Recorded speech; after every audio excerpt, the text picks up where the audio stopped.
Happy Friday, North Texas. I'm Scott. And I'm Alicia. Today is Friday, September 27th, and we've got a good one for you today, folks. Yes, we do. We've got an interview about an innovative approach to addressing learning loss from the pandemic. We have a roundtable discussion with some of our Eagle ambassadors about some of their favorite things about UNT and Denton. And we've got the next installment of our Democracy Primer series, Scotty. But before we get to all that, you know what we have to do first. We gotta catch up. What's new, Scotty? Oh, just enjoying this fall weather, excited about that big Mean Green win over Wyoming at DATQ last weekend, and getting excited for the fall. Set up all the Halloween decorations recently, and we got the kids' costumes picked out, so we're ready to go. Nice. Are you dressing up or just the kiddos? We've done a few family costumes over the years, but this year the kids picked two totally unrelated characters, so I don't think I'm going to get a costume this year. What about you? Oh, this and that. I'm currently in my watching professional football era, so I've been really locked into Monday and Thursday night football, as well as watching the big games on Sunday. You could say I'm a football girly for the time being. Also, this year, my goal for the season is to only watch scary movies that I have not seen before to catch up on some of the stuff I've been putting to the side. I'm a simple girl with simple things to bring me joy, Scotty. But you know what can be even scarier than no football and rewatching movies I've already seen? What? Math.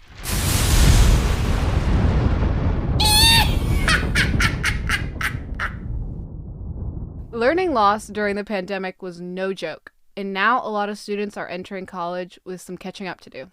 That's right, and UNT is taking an innovative approach to helping students who did not pass the math portion of the Texas Success Initiative get back on track. Dubbed the TSI-5, these lecturers out of the Teach North Texas lab are getting students on their feet to get them more engaged and more confident when it comes to math. Our very own Amanda Lyons spoke to Anthony Hufford, a master teacher for Teach North Texas, who taught the classes last year, to learn what makes these classes so different. Tell me a little bit more about the role that you're in and just what you do on a day-to-day. Okay. I am one of a team of five, and I currently have two sections of 340 and 350 that I teach, but we co-plan together. So we plan kind of the daily lessons, the activities, assessments. We create together any assessment review activities, formative assessment type of things. We kind of bounce ideas off of each other, or if I make something, I'll share it with the group, here's what I'm using in my class, feel free to take it or change it or whatever, and we kind of all do that. We also regularly discuss together kind of how classes went, which is, I think, my favorite part of being on the team. So we'll come back in from class and we'll be like, ooh, that did not go the way that we had planned it. Here's what I did, how the students were reacting to that. And then we kind of just really organically just kind of bounce ideas off each other, brainstorm. Maybe if I come in and I share that my students had a hard time with the topic, somebody else on the team might share what they did and the success that they had, and okay, so that's what I'm going to go in next time, and I'm going to take that with me and try that out and see how it goes. So the day-to-day is really it's kind of planning and the teaching, but a lot of it's just those organic conversations with teammates on how classes are going and ways to improve our own individual classes. Okay, because it sounds like it's a lot of you're working together, so the courses may be different, but they're still structured the same way, so everyone's kind of learning at that same level throughout the semester. Yes, because they're all mostly on the same calendar. They might be one or two, it might be a day ahead or behind depending on the flow of the students. But yes. They're being taught equally, essentially. Yes, they are. Okay. And so then before this kind of started, did UNT reach out to you? And then just what were your thoughts when they first told you about it? Yes, they UNT did reach out, and my thoughts were, it was a mixture of curiosity and interest, but also tinged with, I'm not quite sure, but that wasn't because the job didn't sound intriguing. It was because I loved where I was at. So I heard about the opportunity. I got whatever information I could. And I remember thinking that this was an interesting opportunity to be a part of a program that could really help make a difference and change in student success. And that was what was kind of alluring to me, being able to be a part of that kind of not necessarily new program, but kind of trying something new within a program. Mhm. And so ultimately that won out. My desire to try that something new kind of won out over my desire to stay where I was. Mhm. So are the classes, the way you're teaching these now, are they like completely different than what you were doing beforehand, or is it similar? No, it's actually very similar Mhm. in the way that I was structuring the day-to-day lessons. Mhm. Before my curriculum was more problem based, so it was more focused on here's this problem, let's tackle it over a week or two. I taught algebra 2. Okay. Um, but the day-to-day learning of like a skill to then apply to that problem, we're doing it almost identical to the way that we're teaching these classes Okay. in So overarching structure. so you were coming in kind of like, okay, I know what we're doing because you've already been Yes. doing that. I came in knowing very much that I wanted to do what we're doing now. It Well, then it worked out, right? did. So yeah, can you go just a little bit more into detail of like what is happening in classes, like with this program now? The big thing you'll see when you come into class is within the first 5 minutes or so, students are up, they're at whiteboards around the room, and they are doing math and talking with each other. And there's a specific structure that we have that we use to facilitate that to make it effective. Mhm. But at its core, it's getting the students to do math and realize that they can do math. With our Mhm. support, I'm walking around, I'm constantly helping, providing next problems, giving them tips if they get stuck. But they're doing, and that's how they're learning. And then afterwards, they go back and they sit down, they write notes, they write down the things that they want to make sure that they remember from their Mhm. time at the whiteboard, which is a little bit of a flip than where the teacher might be doing a lot of the doing and the students are trying to follow along. It's a little Mhm. bit of a flip on that, which is actually it's a lot bit of a flip on Yeah, that. it's 180. It's a 180, which I have from anecdotally and from what students have written on reflections has been successful in helping them feel more confident and feel like they can do math, which I think is really important because as they go into their college level math class, they need to be able to feel like they can be successful. Because Mhm. if they feel like they're not going to be able to be successful, it's probably going to be true. It's going to be a self-fulfilling prophecy. Right. So it's also they're learning how to do the math, but they're also just building their confidence with math too. Yes. Yes. Okay, very cool. Have they kind of come up to you and just like at the end of the semester, just like, oh, that was so great, like that helped me? Like, are they giving you that feedback? For the most part, yes. We have them do reflections after each exam Hmm. to kind of reflect on how they prepared for the exam. And on the first one, we ask them if there's anything they could change about the course, what would they change? And then there's also the spot evaluation questions. And in both of those places, a good number of the students, maybe most, I'm not sure. I just don't want to say most if I don't have the actual numbers. A Fair. lot of them say things along the lines of, actually doing the math or working with group members was really helpful for both learning and confidence building. And they're in groups of three, correct? 2 to 3, yes. 2 to 3. Okay, like they don't go above three. That's like the maximum number in a group. Yes, yes. They Hmm. they do have to pass the marker between problems. I encourage them, I always say share a marker, share a brain. So Hmm. just because one person has the marker doesn't mean that they're the ones doing the math. Like all All the. three of them should be watching, asking questions, saying, hey, where did you get that? I'm not sure what the next step is. I don't know that that's true. Things like Hmm. that. Okay, and do you also have them kind of visualize it? Yes, so early on, that was definitely we had some visualization of the kind of arithmetic things along those lines. Now we're moving at this point in time, we're moving into graphing. So when they tell me like, oh, if X is 7, then Y is 5. I'm like, okay, can you show me how you know that that's true? And Hmm. that might be an algebra. They might choose to show me using algebra, or they might choose to show me on a graph how they know that that's true. Hmm. But I do always back it up with like well, how do you know? And kind of let them choose to show me how they know that that's true.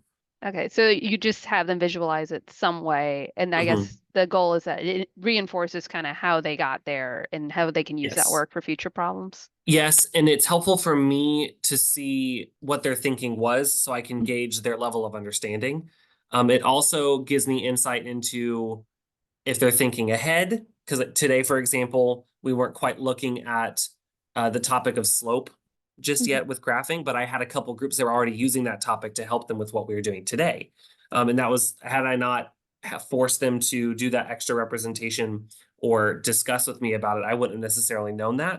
Mm-hmm. And now that I know that, I'm better prepared for that class going into the next class session because I already know that there's some people in the room that have some idea of what's going on there. Right. Like they kind of know about slopes, so you can tailor.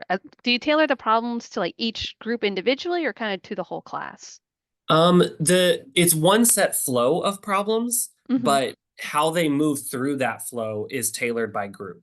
Okay. So one group might they might do like two of them and they're getting it super quick. So then I'm going to skip them ahead a little bit. I'm going to move them on to one that's a little bit more challenging because the flow starts with a basic form of the skill that every person in the room should be able to attain. And then it gets steadily more difficult to the level that we need them to be able to do on their own. So if a group's getting it, I might move them through a little bit more quickly. I might skip a few, intentionally picking the ones that have elements that I need them to be able to do.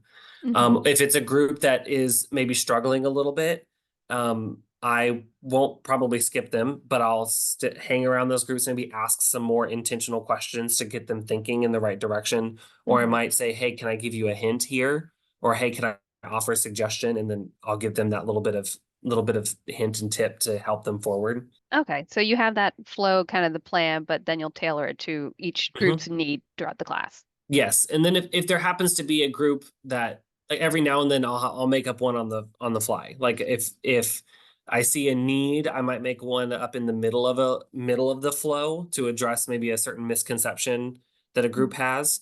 Or more often is if a group happens to get through the whole flow, I'll come up with like an extension problem or a challenging problem if I don't already have one ready to go. Okay. So a little bit of on the fly, but overall there's that plan that you can use as Yes. well. Yeah, there is definitely a plan of how Mhm. there's a little sample script of how we're gonna start the lesson to get everyone's attention and kind of get them thinking in the right direction. There's the Mhm. flow that we follow. And then we have some scripted things to wrap up the discussion with to make sure Okay. that we're all talking about the right things and we're not forgetting something, leaving something out. Because Mhm. when as the teacher, if you're not up there lecturing the whole time, it's easy for something maybe to not have organically arisen in any of the groups, and you want to make Mhm. sure you don't forget to talk about that thing. Yeah. So there's just a little check at the end. Yes. Okay.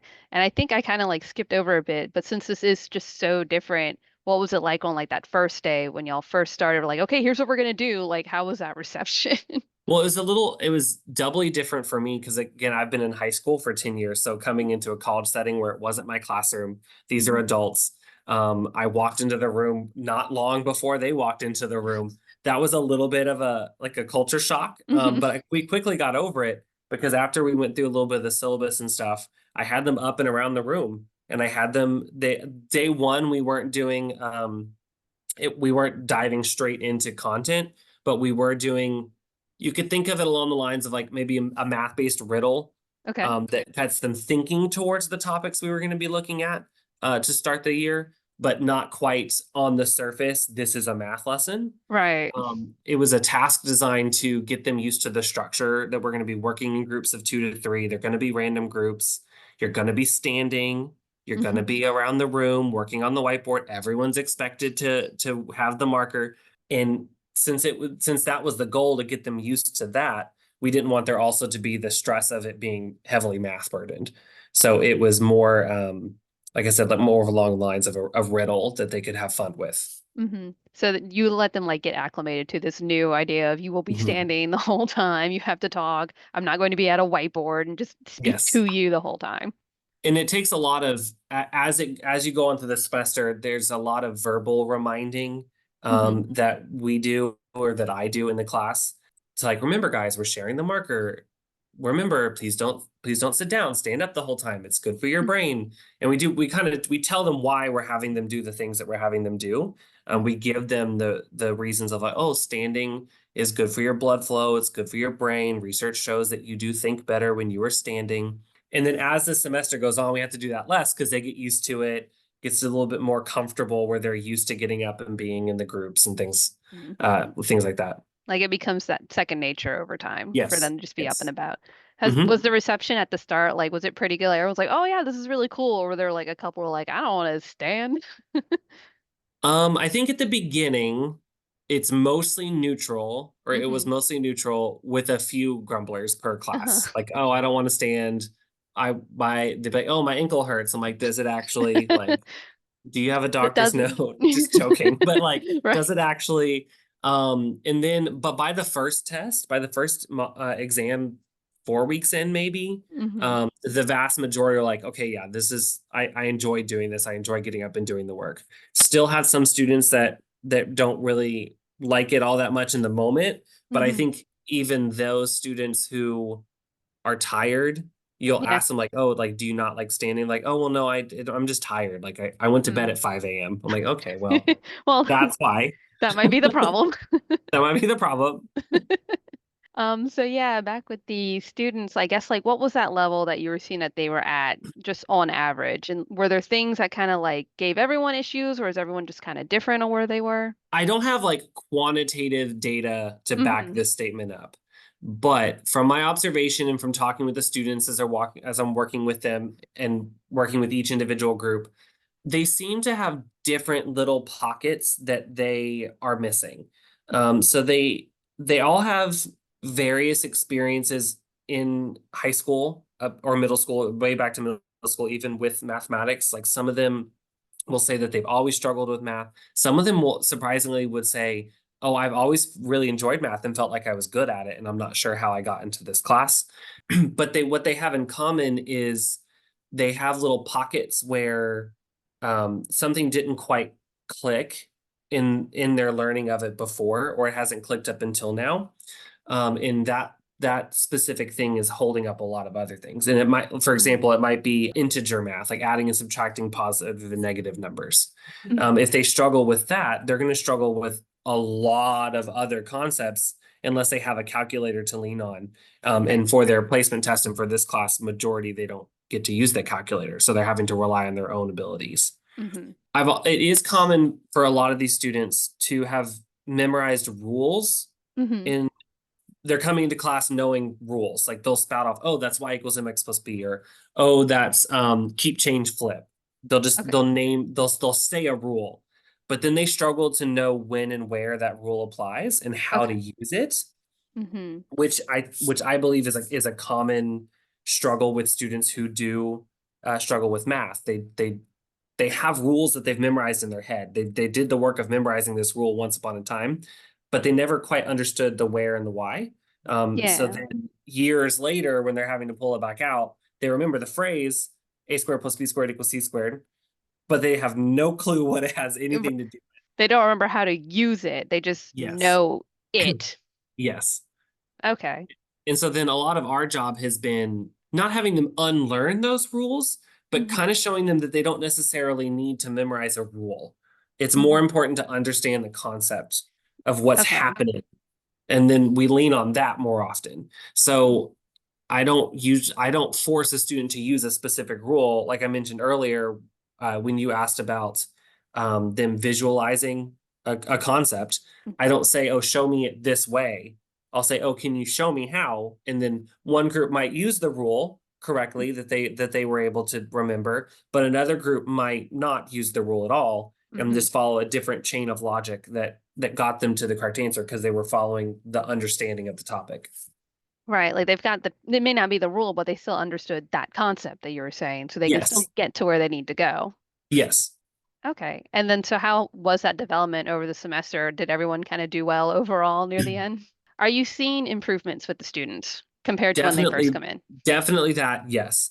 So by large, the students who were unsuccessful in my classes last semester were students that really struggle with attendance and completing homework assignments, Mm. complete individual practice. I think I only had a few students who struggled at the end of the semester and had been there the whole journey. Mhm. It did happen, and those students, but those students were definitely still had improved a lot from the beginning of the semester. And so then it was more of a conversation with them of like, hey, let's try it again next semester. It's okay. We're good. Like you're Mhm. doing way better now than you were. You understand a lot more now than you understood 5 months ago or 4 months ago, whatever it is. Yeah, however long the semester is. Yeah, so I think so by and large, the students definitely had an improvement in their conceptual understanding of what was really happening with the different math topics. Okay, well, that's great. Yeah. I'm glad to hear that they're all improving. And then are there any things that maybe like good moments that you're like, oh, I really liked how the students did this, or maybe there's just some moments that stood out to you that you're like, oh yeah, I'm glad I'm here. Like I'm glad I got to see this happen. I think one of my favorite things is when a group of students comes up with a way to solve a problem that I did not expect at all. That was completely logical and well within the realm of things that they're allowed to do, but wasn't necessarily, like I mentioned earlier, following a rule or following a predefined strategy.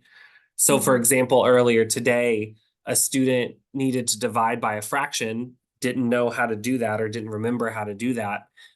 So instead did a little visualization of how many pieces of this fraction are needed to get to this bigger number that they were dividing. And then that's how they got their answer. And so I enjoy seeing things like that where students get creative with what they know and understand to solve problems that maybe they don't quite have a full understanding of just yet. Okay, so just that ingenuity and creativeness that you'll see from the students. Yeah, I love that, especially because these earlier math topics, that creativity is not always celebrated. And so I enjoy in this opportunity where the students have those creative moments and we're able to celebrate with them. Like, hey, you did this. Like, you didn't know how to do this thing over here, but you found a way to get to the answer through the steps that you knew, which at the end of the day, I think is important. That's that confidence and that's that grit to figure out these difficult problems. Because as they move up in their math courses, depending on how far they have to go, or irrelevant of how far they have to go, they're going to come across problems that they don't know how to do. So having the creativity and drive to use what they do know to at least take a good solid effort at it is important. Yeah, like they have that confidence, like you said, and they know they can fall back on what they learned in this class, and maybe they don't have the rule, quote unquote, right, but they know that they can figure it out with those steps they learned. Exactly. Oh my gosh, that math class almost sounds like fun. I know. I love what they're doing to make it more engaging and interactive. Big thanks to Amanda for bringing us that interview, and be sure to check the show notes for a link to her story for more information. Okay, up next, we loved the student roundtable with members of the Green Brigade last episode so much that we decided to do another one, this time with our Eagle ambassadors. 2 episodes in a row. So back when I first started working here, I started writing this series called UNT 101, where I would just email a survey to the Eagle ambassadors to get their opinions on the best places to study on campus, the best coffee shops in Denton, and their favorite pieces of UNT trivia and history. And for those who don't know, our Eagle ambassadors are a diverse group of outstanding students who serve as tour guides out of our Welcome Center. So they're chock full of UNT facts and mean green spirit. That's right. So every year I'd get all of this info from the ambassadors and put together listicle-style articles with the goal of helping new students get more familiar with campus and the wider Denton area. Now that we've got ourselves this little podcast, we thought we'd try mixing up the format. So Eagle ambassadors Delaney, Sanji, and Harshal joined us in the studio to give us the inside scoop on how they're living their best lives at UNT. My name's Delaney. I am a history and political science major, and I'm also a senior. Hi, my name is Sanji. My major is computer science and I am a sophomore.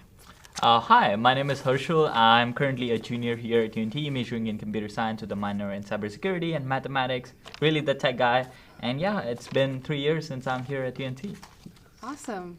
Today our focus will be on our UNT 101 series, where we ask our Eagle ambassadors some questions about their favorite spots in Denton and on campus, and much more, encouraging students to explore these recommendations. So let's get started. All right, so we're going to start with ways to get involved on campus. So with the many resources, programs, and student orgs we have at UNT, what are some of your favorite ways to get involved on campus? Personally, I took a lot of advantage of the on-campus housing and the resources through that. Your RA will set up weekly meetings or monthly meetings depending on where you are in your semester. Also, there are dorm-exclusive events that UNT host. My dorm did a Halloween event, which was really fun. They also did a first week of school event. Stuff like that really helped me meet my friends on campus. Nice. So I would say get involved in like the organizations. You know, you can become members of it, or you can also attend the first flight week. There's like a lot going on during the first flight week. Nice. Definitely. I would say the best advice I would give to the students if they wanted to get involved on campus, because I was an orientation leader last year, so I was responsible for the students to tell the resources how you can get involved. So the first one is, I would say there's a website which is called org.UNT. You can search up the organization. Let's say I'm a skinny guy. I love to climb. So if you can, you love climbing and stuff, you can search and join the climbing club. And I would say find your passion. As a student, we are all passionate about something. I'm really passionate about my field, tech field. So I'm a part of like educational organization on campus as well. So I would say just find your passion, which organization you're interested in joining it, make new friends, and try to get involved on campus as much as you can. And that's the best advice I would give to the students. The next question I have is about your favorite UNT trivia or history. UNT was established in 1890 and has 134 years of history, trivia, and general quirkiness to draw from. What are some of your favorite UNT trivia or history? Yeah, a fun fact that I learned recently is that we actually got to vote on our mascot, Scrappy. Some of the runner-ups, instead of being an eagle, were a dragon, so we could have been the UNT Dragons. That's funny. So my favorite history is the homecoming bonfire.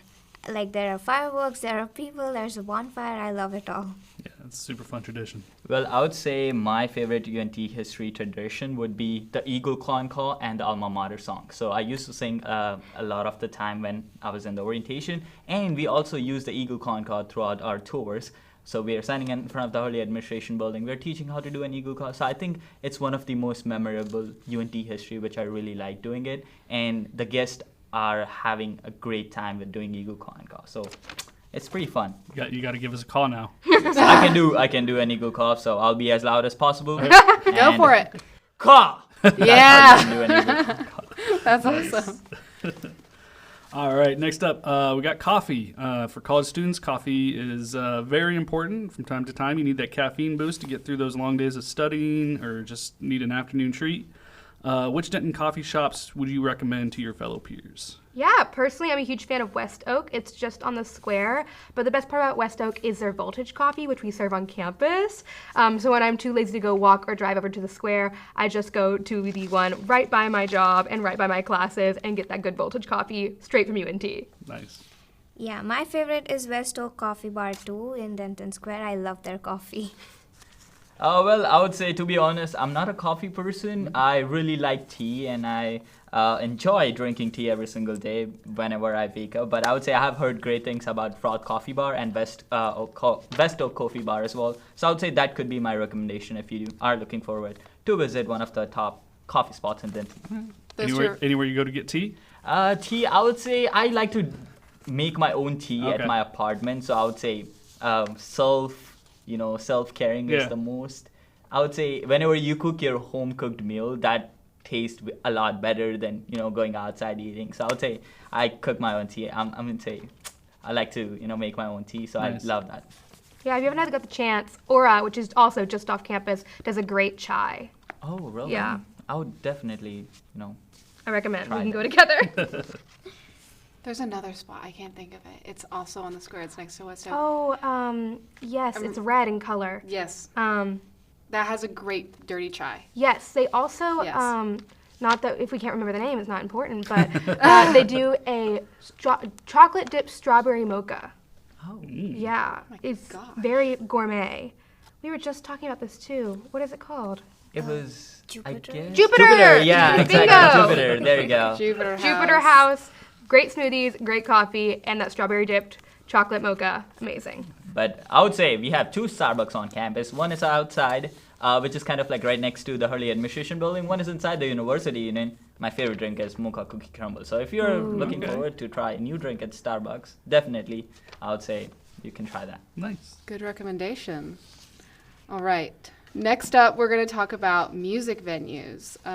Denton seems to be the hub of some live music. Whether you want to go to a concert, an intimate show, or a street performance, there are plenty of places to take in some tunes. In your own humble opinion, what are some of the best music venues in Denton? I'm very opinionated about this. Every fall we do a jazz festival. If you haven't visited, I do recommend it. And it takes place in Denton's Quakertown Park. They put up multiple stages, both for local bands and for UNT bands. I went last year with a group of my friends, and we were there the whole night. It was a great time. It's also the perfect time of year, usually October-ish, where it's nice and not too chilly to be outside. They have great food, great music, all the good stuff for a good night with friends. Good. My favorite is the Syndicate. They have like beautiful music playing in there. It's like good background music. Even it doesn't disturb you even while you're studying, at least for me. Oh yeah, definitely. I could agree. Yeah. Well, I would say the best music venues. I have not been to actually like different spots on Denton to spot like wonderful music, but I have seen a lot of events in Denton Square. They have a lot of community fairs as well. But I would say if you want to, I would say listen to really good music. I really like attending the tailgate and the marching band, how they perform, those, all the kind of stuff. And one of my coworker, he was a part of UNT Mean Green Brigade, and he was the one who was doing this. I believe, what do you call that, Delaney? Oh, conducting. Conducting, exactly. So I would say I really love watching our performs that music before the football game starts, and I think it's one of the most different feeling you can get like, before the football game starts. Yeah, and on that note, another fun fact about UNT, our 1 o'clock jazz band is the only collegiate band to have received Grammy nominations. So not only is it really convenient, but it's really quality. And I guess they have been nominated 7 times, I believe 7, Yes. yeah. Maybe the 8th time we'll finally get that Grammy and we'll put it in the syndicate. All right, so now we're going into food. My favorite. Denton is becoming foodie central with its variety of eclectic and well-rounded dining options reflective of its quirky personality. What are some of your favorite places to eat off of campus? Yeah, speaking of a quirky personality, Graffiti Pasta is one of my favorite places to visit. It's on the square, and graffiti is not just a name, it's also the setting. So they have local Denton artists completely slathered across the walls, on the tables, on the chairs. Also, I do have some dietary issues, so going there, they always are really good at accommodating that. And they have a music venue downstairs as well. Nice. My favorite has to be Crooked Crust Pizza, and for Mexican food, I love Dusty's Taco. It's in the Denton Square. That's so yeah. good. I love I roasted agree. taco. Solid choice. Well, for me, I would say I'm a huge fan of sandwiches, and I love subs. So there's a place by Eagle Drive which is called New York Sub Hub, which is a really fantastic place. It is, I would say, one of my top spots. If I feel hungry after my classes, I will definitely go by Eagle Drive, grab my sub, go back to my classes again. Nice. Okay, on to the next question. Still on food. Between our dining halls and retail options, there's no shortage of choices when it comes to grabbing a bite to eat on campus. We literally have an all-vegan dining hall. What are some of your favorite places to eat on campus? Yeah, I really like Bruce Hall. What's unique about Bruce Hall is they have a different menu every day. Now, they are known for the 300 pounds of mac and cheese that they make no matter what. But for the weekly menu, on Thursdays, they do chicken katsu, which is like a fried Korean chicken. It's so good. I literally gorge myself on it every Thursday. I do recommend. My favorite food on campus has to be Eagle Landing. I mean, they don't have different menu every day or anything, but I love their food so much. Yeah, it's good, like food court style. You can get whatever you want. Yeah. I like that. Well, I would say if you were to ask me this question during midnight, I would definitely say Eagle Landing without any doubt, because it has 7 different restaurants and I really like their Asian fried rice.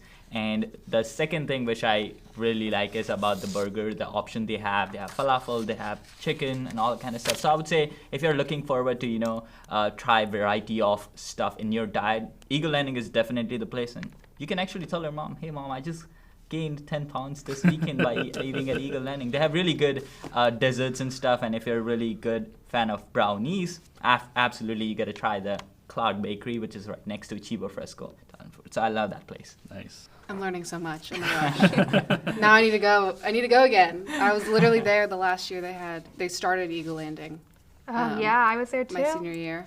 They opened it officially, and I was like, dang it, now I'm leaving. I would say since last year. I know, I work here now, so I can still go. But I would say since last year, they might have added a lot of They add a options lot. since there. So you should definitely try that I out. will. And the chicken katsu. Yes. Right. So thank you. Field Yeah, trip. love Doing a them. field trip. Definitely. That's why we're rated best for food in college is in Texas. We're so good.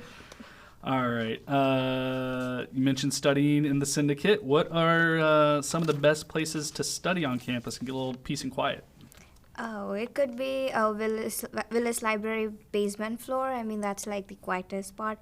I was talking to my friend, we were literally whispering once, and someone came to us and told us that just be quiet. I'm like, we're whispering. How quiet can we be?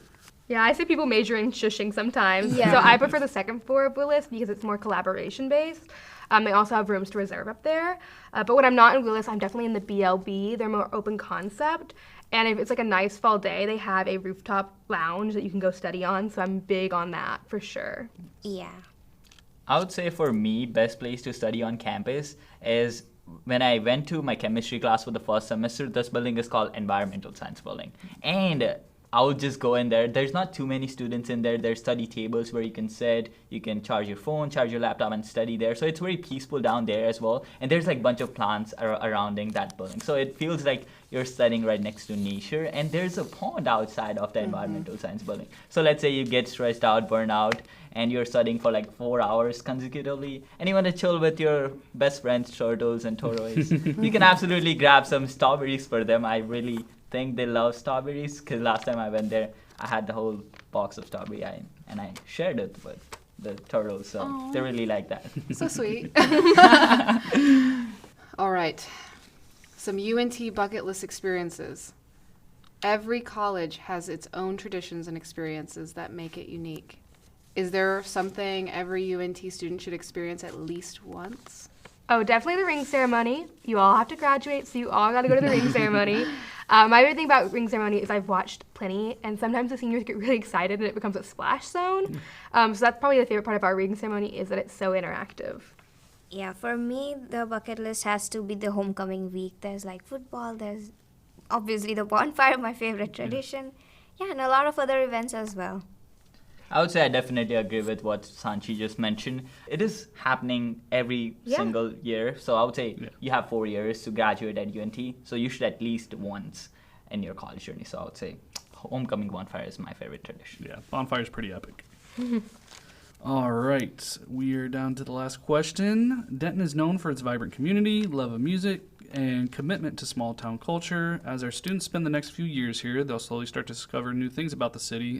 What are some of Denton's must-sees that might not have been on their radar before? I really, really think music is everywhere here at UNT. People think they're just going to be in the syndicate or in a music venue, but it's all over campus. So going to those little pop-ups that you might see in Bruce or around there, that's a really big thing for me. Also, the culture of like reusing things here at Denton is really strong. So we have shops all around that are both thrift and not just thrift clothes. There's a shop called Thistle, which is thrift art supplies and school supplies. That's something I really learned about being mean green in more than one way. So I love the thrift stores in Denton. There are like so many uncountable thrift stores, and I'm a big shopper. So for me, that's like heaven. Same. I would say the Denton Square is one of the top spots for the students to, hang out once they're done with the classes and maybe during weekends. So I would say you have to visit Denton Square at least like maybe once a month or something if you want to hang out with your friend. They have really good authentic Mexican restaurants, different type of Indian restaurants as well. And I believe they have different barbers and stuff where you can get your haircut. So I think pretty much you can get everything at Denton Square. And last but not the least, I really like Beth Marie's. Love Beth Marie's. The ice cream is so good. Winner. And my favorite one is cookies and cream. So I go there every single weekend with my friends at Denton Square. So I would say you have to visit there. And during Halloween, I believe they have like different events and stuff. So you can walk around, maybe find some new friends and have a photo shoot right there because they have different lightings on the Halloween day. So I love that place. Nice. Yeah. I'm going to sneak in a surprise question that we used to ask. Best place to nap on campus? I usually nap on the 4th floor of Union. It's like quiet and there's sofa and stuff. So You were really quick with that. I Yeah. love it. There's a meditation/yoga room on that floor as well, which is, rumor has it, soundproof. So I've definitely dozed off in there on accident. On purpose, I've dozed off in the first floor of Willis in those little cubes. Well, I would definitely say not one of my classes, but I would say Willis Library 4th floor because I think whenever I usually go to Willis Library on the 4th floor to study because it's kind of quieter in there, and then I usually get bored and they have like a little pause in there and you can just go in there and maybe get a little nap before the exam starts. So I would say 4th floor of the Willis Library, but also I love napping on my classes as well. So. Exposed. That's why my professor don't like me too much, because Oh, I'm no. not the student who likes to sit on the front bench. I'm the back bencher. It's okay. I got sent a photo of myself freshman year asleep in the syndicate, and I didn't even know I was asleep in the syndicate.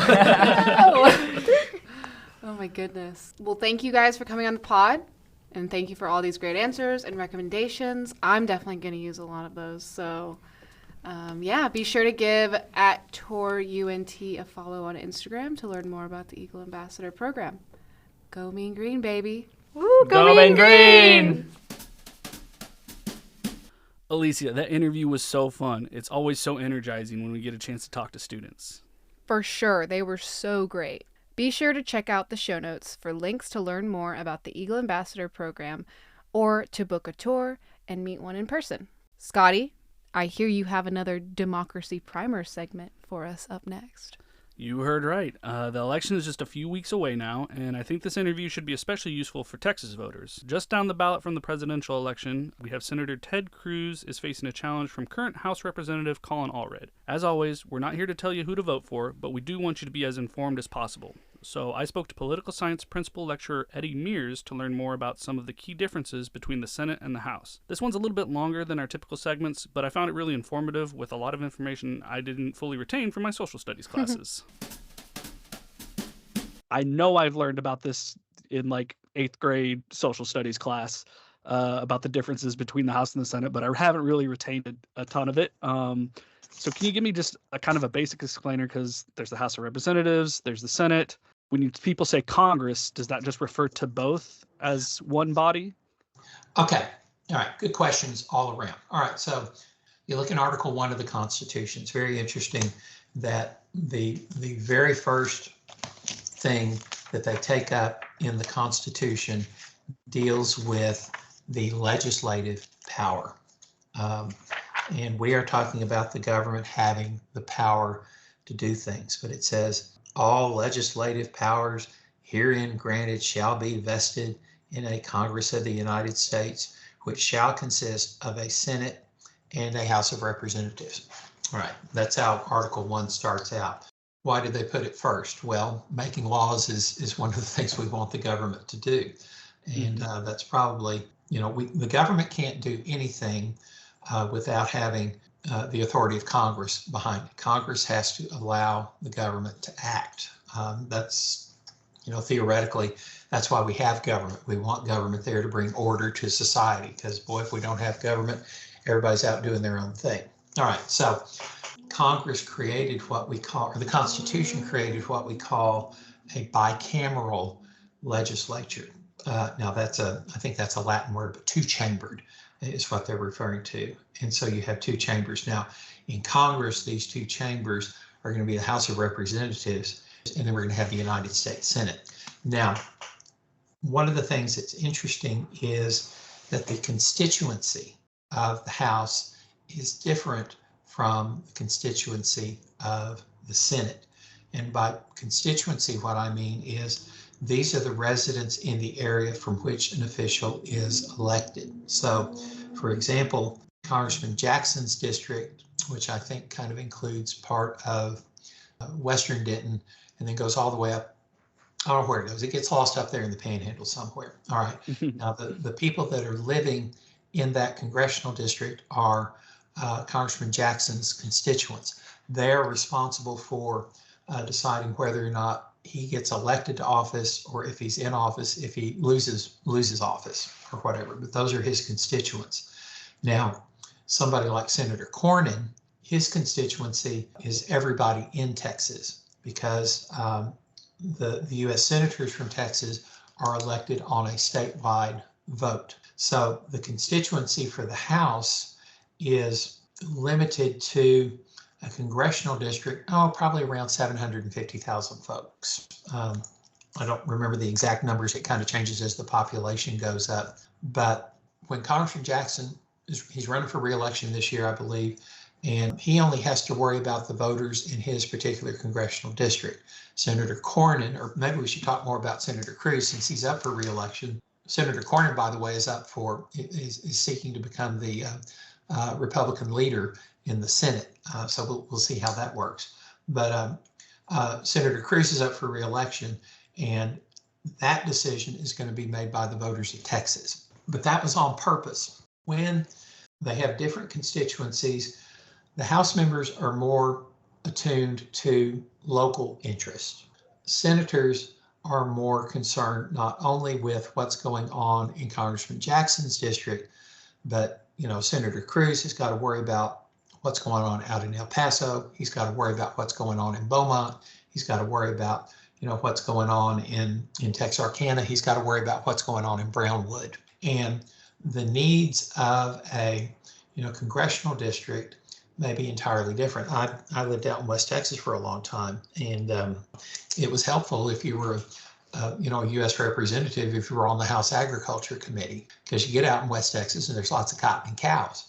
And at least in parts of West Texas now, there's cotton cows and wind turbines, which kind of changes things. But that's what you're more interested in on a local level. And, what's the business climate like on the local level? And, maybe if you're down on the coast of Texas, you're more concerned about hurricane damage.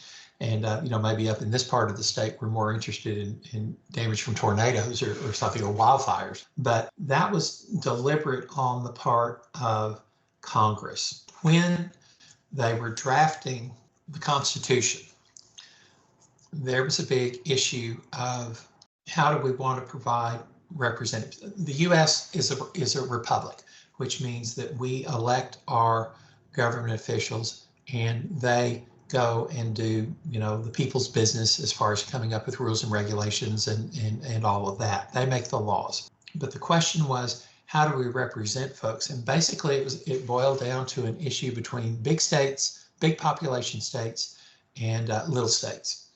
And there were two plans that came up in the Constitutional Convention. The first plan was what we call the Virginia Plan. And the Virginia Plan said, well, we're going to do representation based on state population. And so the larger the state population is, then the proportion of the larger the state, they're going to have more representatives in Congress, in the House of Representatives. Well, actually, they were just thinking of one representative chamber probably at the time. And, the big states like that because it's like we've got, there's more of us than maybe folks in Rhode Island. Maybe you're from Virginia and you say, we got a lot of people here and they're probably going to be contributing more to the federal government through tax revenues and all this sort of stuff. So they should have a greater voice in the House of Representatives or in Congress just in general. But it was going to be based on population. And then there were opponents. One of the opponents was the state of New Jersey. And they're going, wait a minute, what about the small population states? We're just going to get we're going to be run over by the large population states if they control the bulk of the congressional seats. And so the folks from New Jersey said, well, here's what we want to do. Let's have every state with equal representation. So Virginia, you can have 2 representatives. New Jersey, we get 2 representatives, and then you just kind of go on down the line. But each state has a voice. And of course, what do you think the problem was there with the New Jersey plan? Well, the thing that comes to mind is every state has equal voice, but not every voice represents an equal amount of people. That's exactly right. And that was the problem. And so you had the Virginia plan going with the number of people, which that makes sense in a democracy, the majority, but it cuts out it's not to say that the smaller states won't have representatives, but, probably it's going to be dominated by the big states. And they didn't want that.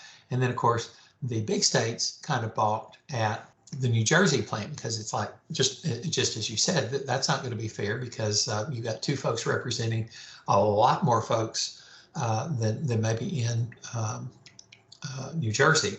So fortunately, they agreed to compromise. That's how you get things done in government lots of times. And if they hadn't compromised, I'm not sure where we would be today. But the folks from Connecticut, and historically we call it the Connecticut Compromise, or the Great Compromise is another term for it. But they bridged the differences between the Virginia plan and the New Jersey plan. And so the compromise was to create a two-chambered legislature, the House was going to have representation apportioned by the population in each state.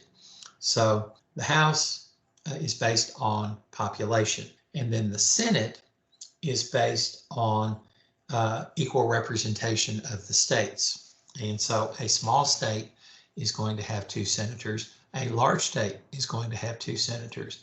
But then you flip it around in the House and you have a large population state. They're going to have more representatives. Now, here's the deal. Here's how this works, is because to get legislation through Congress onto the president's desk for his signature, it's going to have to go through the House, it's going to have to go through the Senate, and then the final document that's sent to the president has to be exactly the same. And so you're going to have the input from the larger states, in the House. You're going to have the input from the smaller states in the Senate. But to get it to the president's desk, everybody's got to agree. Both chambers have to agree to the compromise language. And so you can't have a House version going to the president and cut out the Senate and flip it around. You can't have a Senate version going to the president with cutting out the House. That's not how it works, because you get legislation and it's voted on in the House, and maybe then it's sent over to the Senate or vice versa, and they're going to have to, you get one chamber and they come up with a version and they send it over to the other chamber, and they do they're asking questions, they're doing committee hearings, they're proposing amendments, they're having debates about the merits and the demerits of the legislation. And then you have the Senate version. And then, you kind of have the final House version, you kind of have the final Senate version. Then you're going to have to get a committee together to work out the details to make sure that you only have one version. And sometimes that works and sometimes that doesn't work. But you've got to have agreement from the senators and representatives that are on the committee to agree to the final version.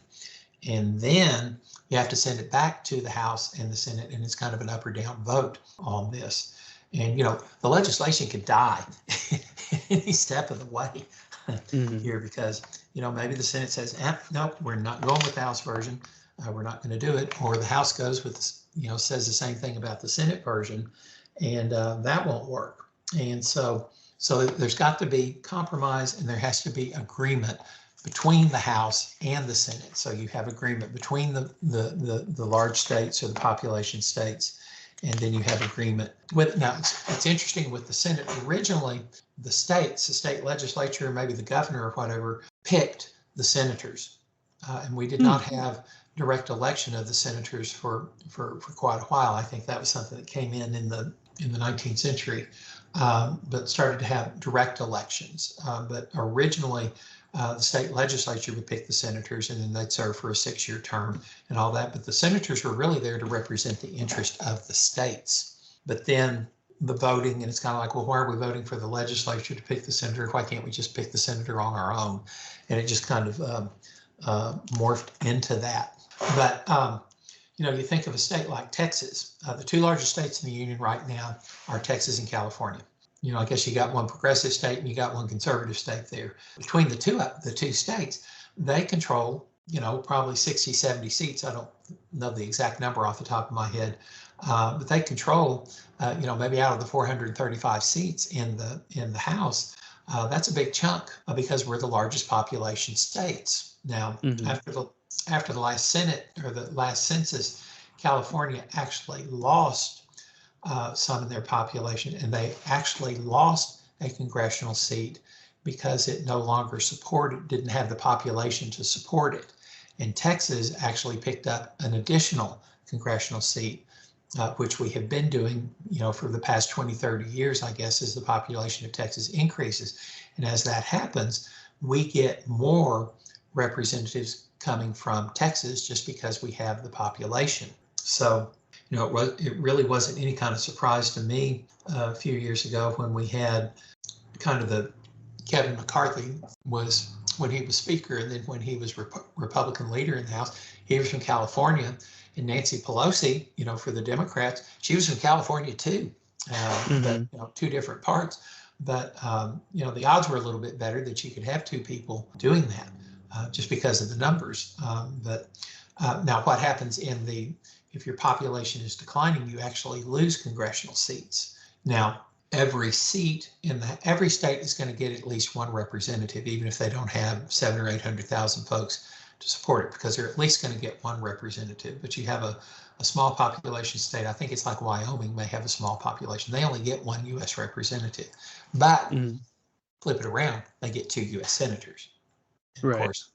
Of course, we get 2 U.S. senators, but then we also have a large population. So it kind of works out really well for that. But that's the difference between the two.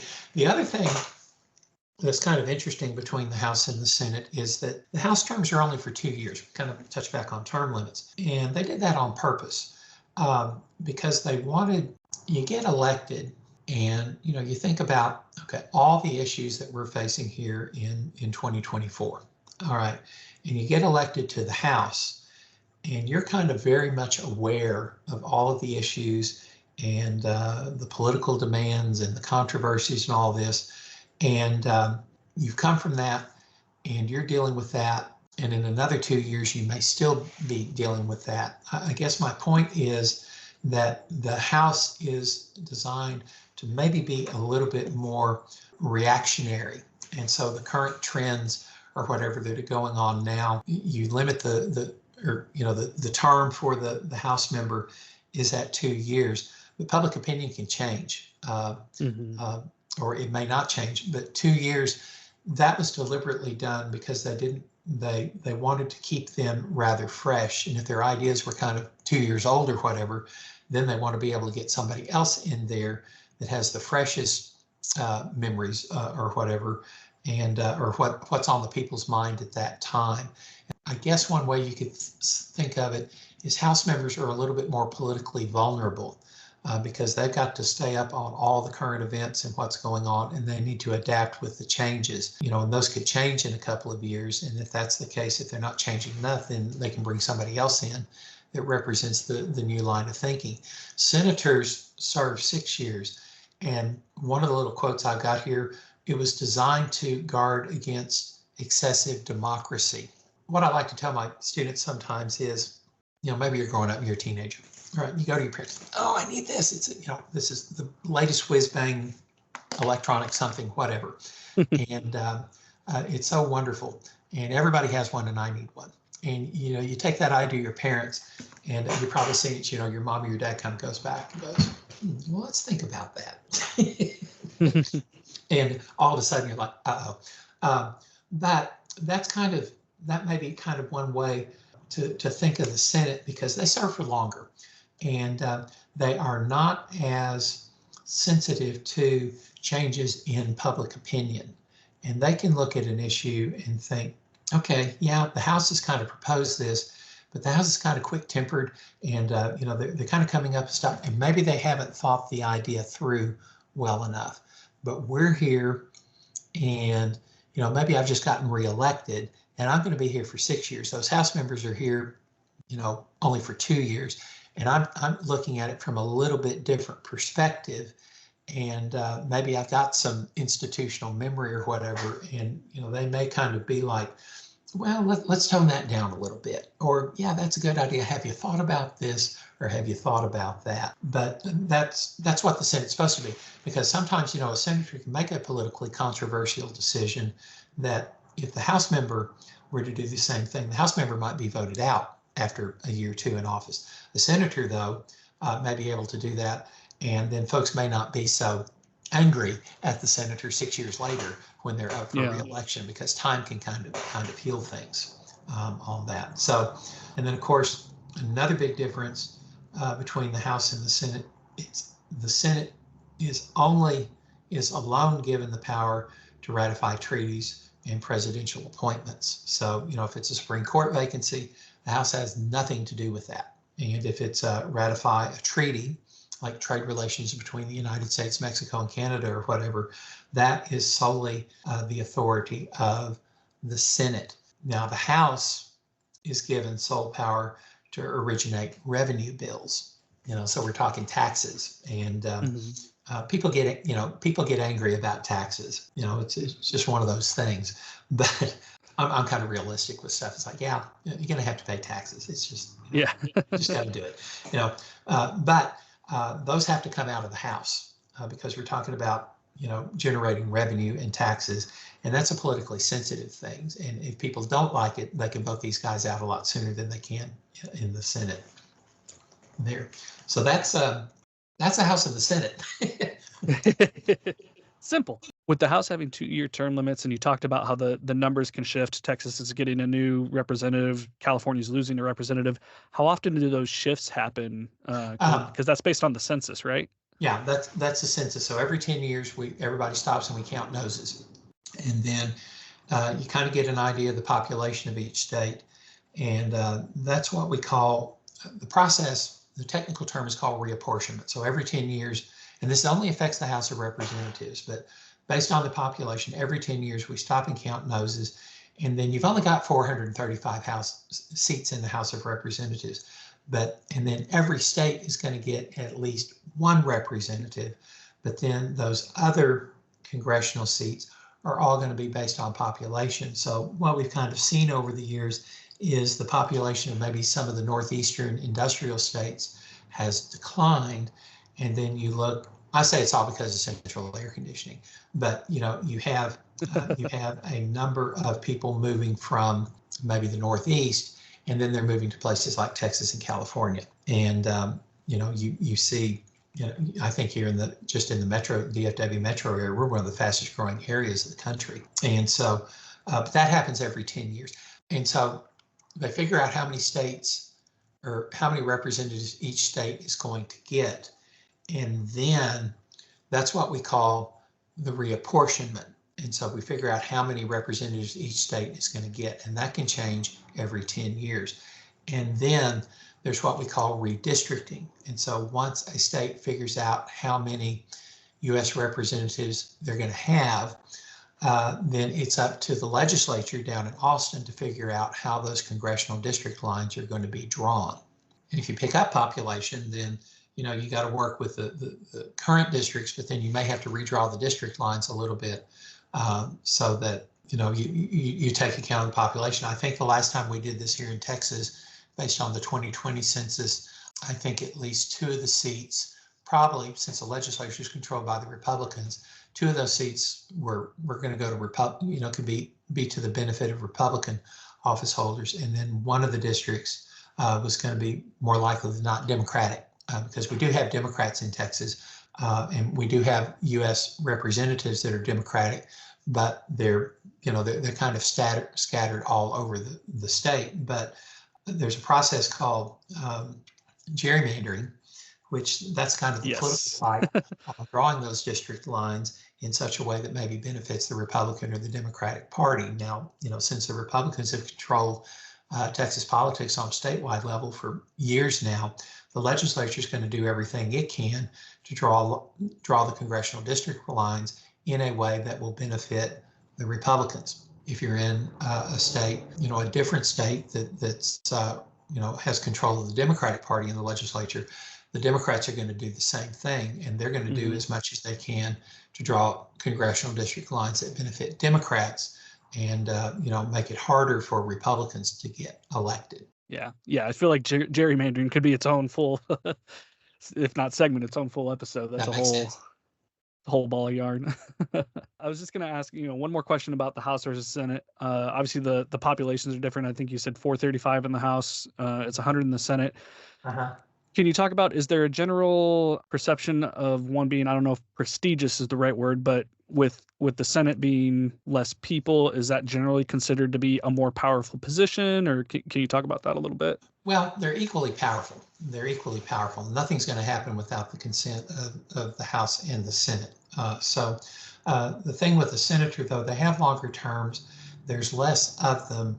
They're probably going to be more in the public eye than a U.S. representative. Now, depending who you are in the House, if you have personality or whatever, or if you're the chairman of a very important committee, like if you were chair of the House Judiciary Committee, or, they deal with impeachments, that could be, kind of a good example. But usually, everybody knows who the Speaker of the House is. Well, I won't say everybody, but Yeah. more probably, Speaker Johnson is just a U.S. representative from Louisiana. And I think, before he became Speaker, at least in the public eye, a lot of people are like, who is this guy? But of course, that's very prestigious in and of itself. But, you've got a rank and file member of the House that's maybe just elected to office. They're one of 435. They're new. They haven't been there very long. Nobody's going to know who they are. So you kind of have to build a name for yourself in the House a little bit more. But the Senate, with the Senate and then the House, the division of labor, they break everything down into, well, both branches, or both chambers break things down into committee work. But, in the House, you may just be on one committee. Over in the Senate, you may be on a couple of very important committees. So there's equal amount of work, but there's less of you to do it. And that can kind of raise your awareness in there, just so that I won't say prestigious, sometimes people say, well, it's kind of like the House of Lords in the English system or whatever, but House of Lords is more like a rubber stamp, but they are kind of like the elder statesman in a sense, or statesperson, let's put it that way, out there. But I think it might be a little bit more prestigious. Let me just say, you probably get more public. The chances are better of you becoming kind of a name, just because, like, if you're the chairman of the Senate Judiciary Committee and there's a Supreme Court or a federal court vacancy, people are going to know your name. If you're Senate Majority Leader, of course, the leadership people knows their names, but the Senate Majority and Minority Leaders, and these are just basically the chief Republican in the Senate, or the chief Democrat in the Senate. We usually hear from those folks on a daily basis, and then of course we also hear on a daily basis people like Speaker Johnson, or Minority Leader Jeffries, I believe is his name, in the House. King Jeffries. Yeah, so the media picks up on those folks just because they're in a leadership position. If you're in a leadership position, chances are people are going to know who you are a little bit better, or at least they're going to have heard of your name. But I don't know how often Congressman Burgess actually made, the national news. Every once in a while it would pop up on things, but you didn't see his name in the papers. Maybe on the local level you might, but I mean on the national news and all that, chances are you're hearing from the House leadership, Republican and Democrat. But then it could be a senator more often. Yeah. And then I said that was my last question, but I thought of one more. So if you'll indulge me. So here in Texas this year, we've got Colin Allred, who's currently in the House of Representatives, who will be challenging Ted Cruz for the spot in the Senate. Right. What happens? Does he have to kind of forfeit his seat in the House of Representatives, or if he loses to Cruz, does he get to keep that? How does that work? No, Texas had a weird law, because I think years ago they let Lyndon Johnson run for president and run for re-election as senator, but I don't remember. That's kind of ancient history. I don't remember that one. But I think in Mr. Allred's situation he's not running for his House seat, and I think they're trying to fight over who's going to succeed him. But then, and that was kind of like Beto O'Rourke a few years ago. Beto O'Rourke was a U.S. representative from El Paso, and so he was a member of the House. But in order to run in the Senate, he couldn't run for both. Got it. And so I think that's the same with Mr. Allred. If he wins, of course, he'll be a U.S. senator. If he doesn't win, then he'll be looking for other work. Yeah. Could become a lobbyist or something like that. Or he could, kind of now. And of course, one of the things that Allred runs into problems with is he may not be a well-known name outside of the DFW area, and but then you have somebody like Senator Cruz that's been in office for 12 years now, I believe. And he's kind of a household name. They know the name. And I think just that alone is going to give, an advantage to Mr. Cruz. That's not to say, though, that, you serve the longer you serve in office, the bigger that target on your rear end is. And, people start holding grudges or whatever. And, you get in the office long enough and people are, then we go back to term limits. It's kind of, okay, we've had enough of this guy. And let's move on to something else. But, you know. And there is the advantage of being an incumbent and current office holder. Now, you know, if Mr. Allred had just decided to run for re-election as a House member around here, at least, especially in his congressional district, they may know his name and they know who he is. But then you're trying to introduce Colin Allred to a district down in San Antonio. They're like, who is this guy? And you know, so there is the incumbency advantage. Really, with re-election chances, you've got a pretty good chance in the House and the Senate of getting re-elected. That's not to say, you know, you serve 2 years and you're out, but chances are you're going to get re-elected. That starts to fall off a little bit, maybe after 6 years, which is also the term of office of a U.S. senator, you know, and so you started painting that target on your rear end, and that can pull it down. But even then, chances are of you being re-elected as an incumbent are very good. Dude, I had no idea the number of representatives a state gets can change as the population shifts. I know, me neither. It's one of those things that makes good sense, but just never occurred to me to think about. Good stuff, Scoodle. But now, it's time for my favorite part of the show. Let's A some cues. All right, what's today's question, Alicia? I have a question. All right. What are some of your best memories during college? That can be both like your community and or UNT. Best experience, best memory is like hands down the study abroad trip I did. Like I said, I did German for my foreign language, and then ended up minoring in it because I made good friends like in the class. Those friends like kind of, you know, we all decided we wanted to do the study abroad trip. And then after doing the study abroad trip, it was like, all right, well, we just need like 2 more classes to make this a minor. So let's go ahead and all do that together. But yeah, it was, let's see here, summer of 2009. And we stayed in Leipzig, Germany, and it was my first time out of the country. It was really, you know, since I, commuter school and lived at home during college, it was like my first like extended time away from family. I think it was like 5 or 6 weeks we did. So it was just like a really formative experience for me, and made some really good friends. 2 guys who like, one was my best man, the other one was one of my groomsmen in my wedding. We still keep in touch. Like when we came back, we ended up, the other 2 guys got an apartment together, and then after that lease was up, like we all moved into a house together. And then after that lease was up, me and one of the other guys moved into like a duplex together.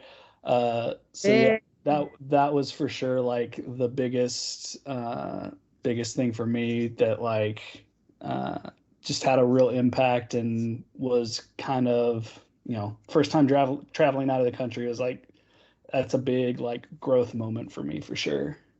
Yeah, traveling's scary out of the country. Yeah. So much can happen.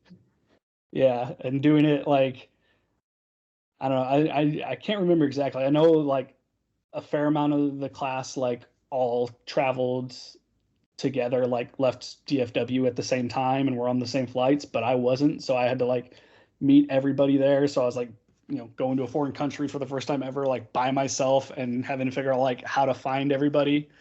And the guy one of the guys who I became really good friends with, who I roomed with on the trip, he found me at like the train station and got me back with everybody. And yeah, it was one of those things that like I'll never forget. Like it was my only regret from that trip was at that time, like growing up all through high school, like I was like straight edge, like didn't drink, didn't touch drugs, didn't do anything. And so that stayed with me through most of college until I got to like my last semester, and it was super stressful. It's like, maybe drinking's not so bad. Maybe I need to try this out. But so I went to Germany. I went to like Munich to like this world famous brewery, and I didn't have any beer the whole time I was in Germany. And I look back on it now and I'm like, oh God, what a waste that was. Oh my goodness. Well, now you have to go back. Yeah, that's right. That's right. What about you? What was your best memory of UNT? Now I didn't have anything too exciting like that happen during mine because COVID happened. So Oh, yeah. a lot of it got cut off. I only spent like my freshman and my senior year on campus. And it was like freshman year cut off, and then senior year, all of it. So it was like a lot of it was COVID. So to then go about answering that would be, I would say probably meeting the people that I'm probably going to have in my wedding one day. Yeah. Those are my best memories. Like, because like in high school, everything was so dramatic. Everything was like, at least in college, I felt like I could pick the people I could have a part of my life, and vice versa with them. Hopefully, like I hope that's the case with the people. But yeah, I'd say probably meeting the people I'm going to hopefully I see being my friends for the rest of my life. Yeah. Yeah. Did you meet them through like the running club or like through classes and stuff? I met a couple of them through my current boyfriend, who I met at UNT. Okay. I met like a couple of girls who I probably are going to be in my wedding one day, and then I met one through a stint that I pulled by working 2 jobs during college, because I thought that was smart. I thought that was smart, doing 2 part-time jobs while full-time school. Yeah, just being quirky. I worked for Rec Sports, UNT Rec Sports, for like a good month, a solid month, because I thought I could do 2 jobs at once, and I realized I couldn't, so I stuck with dining. But I met after one event at UNT Rec Sports. There was this girl I got paired up with to work with, my coworker, and we like clicked super fast, and I thought that was like the coolest day ever. All right. Well, now that you've heard our favorite memories, we want to hear yours. So email us at podcast@unt.edu or call us at 940-565-4341. Especially with homecoming just around the corner, hit us up with that nostalgia. Yes, please. And don't forget to tell a friend about the show, share it on social media, or leave us a rating and review wherever you listen so we can grow this thing. Don't you want your friends to have a happy Friday too? Tap that share button pronto. All right, well, that does it for us today. So until next episode, we hope you have a happy Friday, North Texas. And go Mean Green.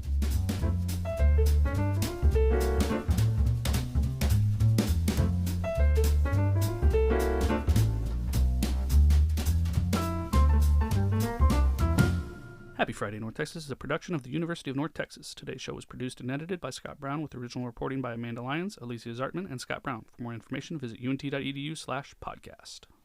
But it didn't sound weird? I mean... It sounded weird. I know it did. It sounded weird. I didn't know what I was saying and how I said it. Don't lie to me, Scotty. No, it was good. Okay. Math. That's not gonna not be funny. The Texas success. I'm gonna have to say that one slower. It's gonna sound bad. I was still thinking of math. Dang, Scott. Can't even read what you write. So many T's in this script. Yeah. Texas. Oh my gosh. Does that sound natural? Yeah, it sounded good. Okay.